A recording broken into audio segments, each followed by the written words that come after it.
Assalamualaikum. Mari kita belajar IPA. Kali ini tentang pewarisan sifat bagian yang pertama. Ya, kita akan belajar tentang materi genetik ya. Adapun tujuan pembelajarannya adalah peserta didik dapat menjelaskan molekul yang mendasari pewarisan sifat pada makhluk hidup. Yang kedua, mendeskripsikan struktur materi genetik yang bertanggung jawab dalam pewarisan sifat. Yang ketiga, menganalisis hubungan antara kromosom, DNA, gen, RNA, dan karakteristik makhluk hidup, dan dapat menjelaskan peranan materi genetik dalam penentuan sifat. Perhatikan siswa-siswi yang belajar ini. Nah, setiap orang diciptakan unik dengan berbagai kelebihan dan kekurangan yang berbeda-beda. Ini ada rambut siswa itu bermacam-macam. Kemudian warna kulitnya ada yang putih, ada yang coklat, kemudian warna matanya dan lain sebagainya. Nah, setiap sifat fisik seseorang merupakan warisan dari kedua orang tuanya. Nah, perhatikan ini, orang tuanya bertubuh gemuk, anaknya biasanya juga ikut gemuk. Orang tua kita kulitnya putih, nah anak kita juga biasanya kulitnya putih. Dapatkah kalian menemukan sifat fisik yang diwariskan orang tua pada diri kalian? Apa yang menyebabkan anak itu mirip dengan orang tuanya? Bagaimana sifat-sifat tersebut diwariskan? Ini materi genetik yang menentukan sifat-sifat fisik seorang individu dikenal dengan sebutan gen. Inilah gambaran tentang gen. Gen atau materi genetik diberikan oleh orang tua kepada anak-anaknya melalui sperma dan ovum. Zigot atau hasil pembuahan akan berkembang menjadi individu baru dengan materi genetik hasil gabungan dari kedua orang tuanya. Perhatikan ini gambar kromosom miliknya ibu, yang ini miliknya ayah. Kemudian anaknya punya kromosom setengah dari ibu dan setengah dari ayahnya. Di mana letak gen-gen penentu sifat itu?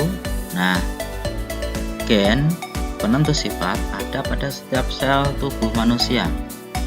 Perhatikan ini sel induk, sel hasil pembelahan zigot yang selanjutnya akan berubah menjadi sel lain. Bisa menjadi sel otot, sel darah putih, sel saraf, dan sebagainya. Walaupun bentuk dan fungsinya berbeda-beda, semua sel dalam tubuh manusia awalnya berasal dari satu bentukan sel yang sama, yang mengalami perubahan sesuai dengan fungsinya masing-masing. Karena itu, materi genetik yang tersimpan di dalam inti masing-masing sel tetap sama.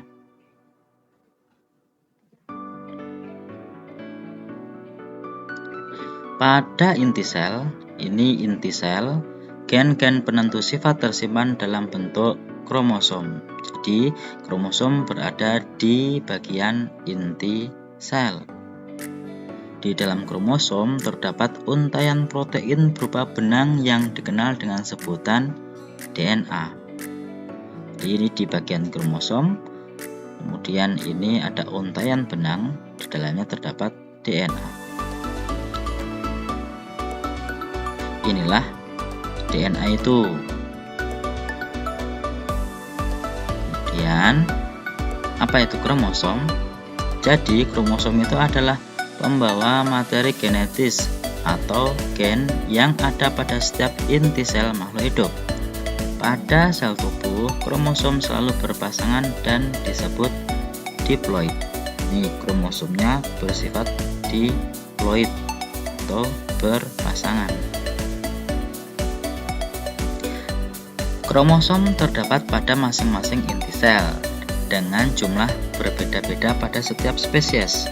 Dalam satu sel manusia, di sana terdapat 23 pasang kromosom, berbeda dengan spesies yang lain.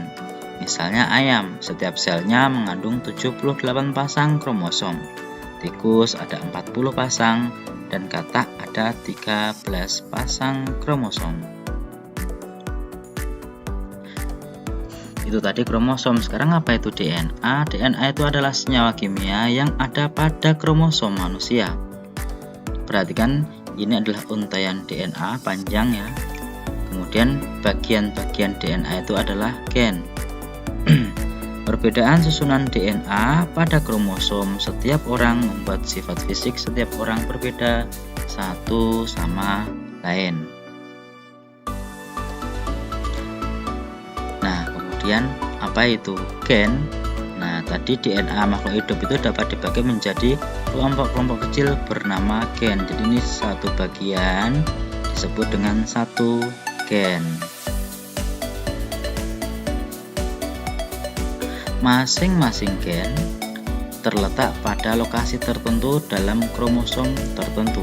Misalnya gen ini ada di bagian sebelah sini di kromosom.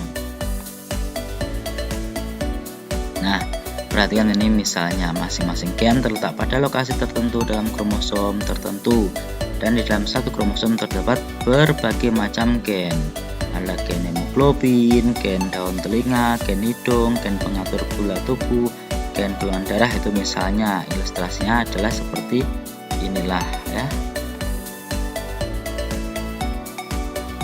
Untuk dapat bekerja, gen penentu sifat membutuhkan pasangan gen sejenis yang ada pada pasangan kromosomnya. Perhatikan yang di kiri gen hemoglobin, apa yang di kanan juga di sini gen hemoglobin misalnya. Jadi ini berpasang-pasangan. Pasangan gen yang mempengaruhi sifat tertentu dan berada pada sebuah pasangan kromosom homolog disebut alel.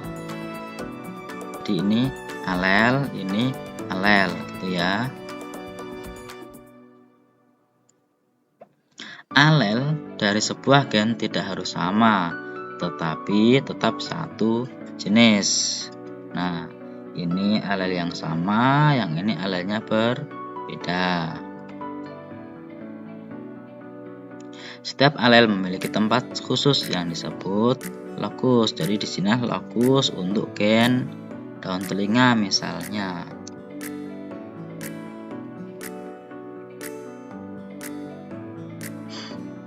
Nah, misalnya ini sebelah kiri dan sebelah kanan dari kromosom ini diturunkan dari ayah dan ibu. Misalnya ayah rambutnya keriting, kemudian yang ibu rambutnya juga keriting, pasti nanti menghasilkan keturunan anaknya rambutnya juga keriting. Tapi berbeda dengan jika ayahnya keriting tapi ibunya lurus, maka hasilnya adalah rambutnya bergelombang. Berbeda lagi jika bapaknya lurus, ibunya juga lurus, nanti rambutnya juga lurus. Ulangnya tentang DNA ya. Apa tadi DNA? DNA itu singkatan dari deoksiribonukleik acid atau asam deoksiribonukleat. Nah, jadi DNA merupakan polimer yang tersusun oleh monomer berupa nukleotida, tersusun atas untai ganda atau disebut dengan double helix. Jadi ini yang satu, untaian satu, yang ini untaian dua, di double helix. Setiap nukleotida itu tersusun atas gugus fosfat, gugus pentosa, dan basa nitrogen. Jadi ini satu nukleotida itu ada gugus fosfat, ini gugus gula pentosa, dan gula deoksiribosa. Nah, di sini gula pentosa DNA ini adalah deoksiribosa. Yaitu ada basa purin dan basa pirimidin. Basa purinnya ada adenin dan guanin, sedangkan bahasa pirimidinnya ada timin dan sitosin. Nah, adenin dan timin A sama T selalu berpasangan, dan guanin sama sitosin G sama C itu saling berpasangan. Jadi apa tuh itu fungsi DNA? Jadi DNA itu fungsinya untuk menyimpan informasi genetik dari satu generasi ke generasi berikutnya. Kemudian juga mengontrol reaksi metabolisme yang terjadi dalam sel. Nah, ada DNA, ada juga RNA. Apa bedanya? RNA singkatan dari ribonucleic acid atau asam ribonukleat. Asam nukleat rantai tunggal yang melakukan instruksi yang dikode oleh DNA. Nah, susunannya terdiri dari nukleotida, yaitu ada gugus fosfat, gula pentosa, dan gula ribosa juga, di mana gula pentosanya RNA itu adalah ribosa. Untuk basa nitrogennya ada purin, itu ada adenin dan guanin, sedangkan di pirimidin itu urasil dan sitosin. Fungsi dari RNA itu sebagai materi genetik pada beberapa virus seperti pada rhabdovirus, yakni virus penyebab rabies misalnya. Kemudian yang kedua, membantu DNA dengan melakukan instruksi yang dikode DNA. Yang ketiga, berperan sebagai pembawa pesan dari DNA ke ribosom. Kemudian yang ketiga, membantu ribosom untuk memilih asam amino yang pas dalam pembentukan protein. Nah, ada tabel perbedaan antara DNA dan RNA. Yang pertama, rantainya. Kalau DNA itu rantai ganda, double helix, panjang. Kemudian untuk RNA tunggal, tapi pendek. Untuk perbedaan yang kedua, gula pentosanya. Untuk DNA tadi gula pentosanya deoksiribosa, sedangkan RNA ribosa. Kemudian basa nitrogennya yang berbeda adalah di pirimidinnya. Itu kalau DNA itu ada timin, kalau RNA ada urasil. Kemudian yang perbedaan keempat, kadarnya ini konstan untuk DNA, kemudian RNA berbeda-beda. Kemudian letaknya DNA ada di inti sel, mitokondria, kloroplas. Kemudian RNA ada inti sel, sitoplasma, ribosom. Kemudian fungsinya berbeda, sudah disebut tadi ya. Demikian pembahasan tentang materi genetik. Sekian, Assalamualaikum warahmatullahi wabarakatuh.